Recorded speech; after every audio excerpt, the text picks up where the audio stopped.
строительстве этого нефтеперерабатывающего завода в казахстанском городе Атырау принимали участие крымские татары. Завод работает поныне.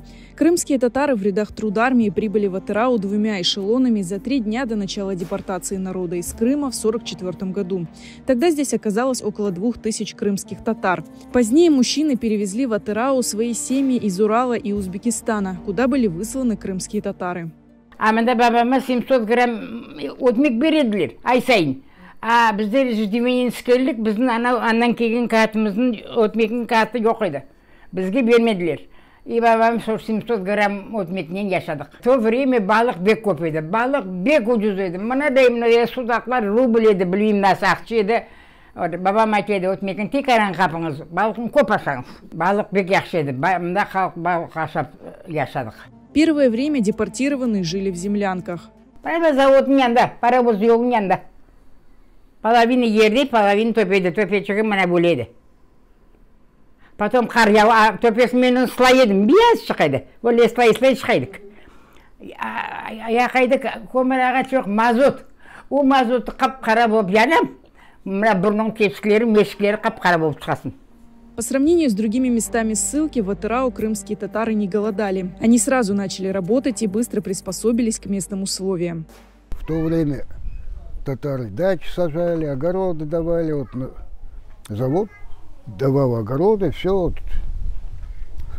свободное время там. Bir yerden buraya barıp getirgen, bir biber getirdi, onu saçıp urluklarını dağıtaydılar. Pomidorunu sayıp verediler, urluk dağıtaydılar. Kukурuz, картоп, хабах. Здесь, в Атырау, дети крымских татар пошли в школу. Найти работу было тоже несложно. Большинство крымских татар работали на том же нефтеперерабатывающем заводе. Сам я работал на заводе. С армии пришел, вот на завод устроился. Там 10 лет. Потом с завода ушел, в нефтепроводе работал.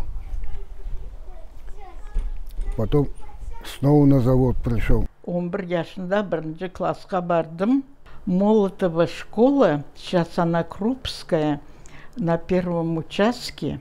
Там я 7 классов в конце мая кончила, а 16 июня я уже работала в швейном цехе около горпарка. Мне мама купила машину швейную, здесь не было, по почте выписала. И я